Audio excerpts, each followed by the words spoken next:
I'm Mikkel Becker, and I'm going to teach you to play a safe game of tug with your dog.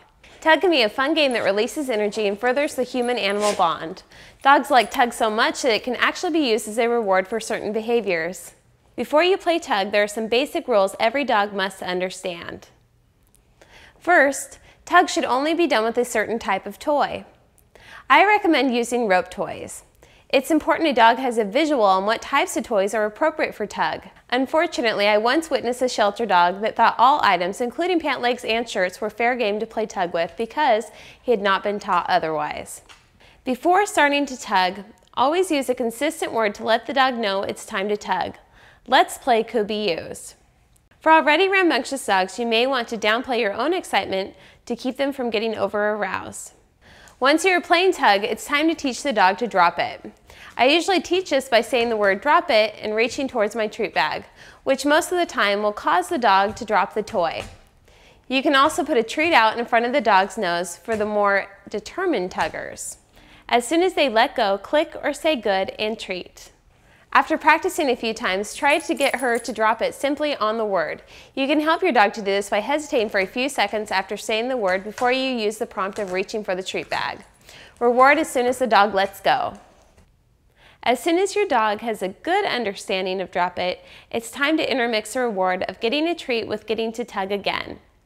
Sometimes you may reward the drop it with a treat and others a take it to start play again.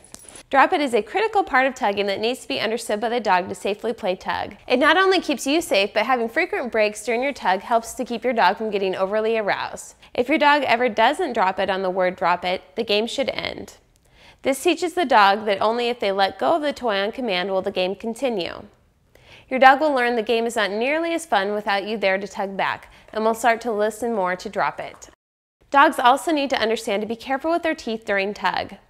Should their teeth ever make contact with your hand, make a noise like ouch, even if it doesn't hurt, and end the game for 30 seconds before starting again. Even if the teeth contact is accidental, dogs need to learn to gently use their teeth while playing. Dogs will likely growl while playing tug, which is normal in dog play. Some dogs are more protective around their toys and will growl in an unfriendly manner. Never punish a dog for growling because a growl serves as a warning signal the dog may bite. If you punish the dog for the warning signal, the dog may not growl, but it will go right into a bite instead. If your dog growls, has the whites of his eyes showing, the hair up on his back, or any other signs of aggression, immediately talk to your veterinarian or a certified professional dog trainer who can assess if your dog is showing aggression or is simply being vocal with play with his or her toys. Remember, every dog learns at his or her own pace. If you want more information on how to train your dog, go to vetstreet.com.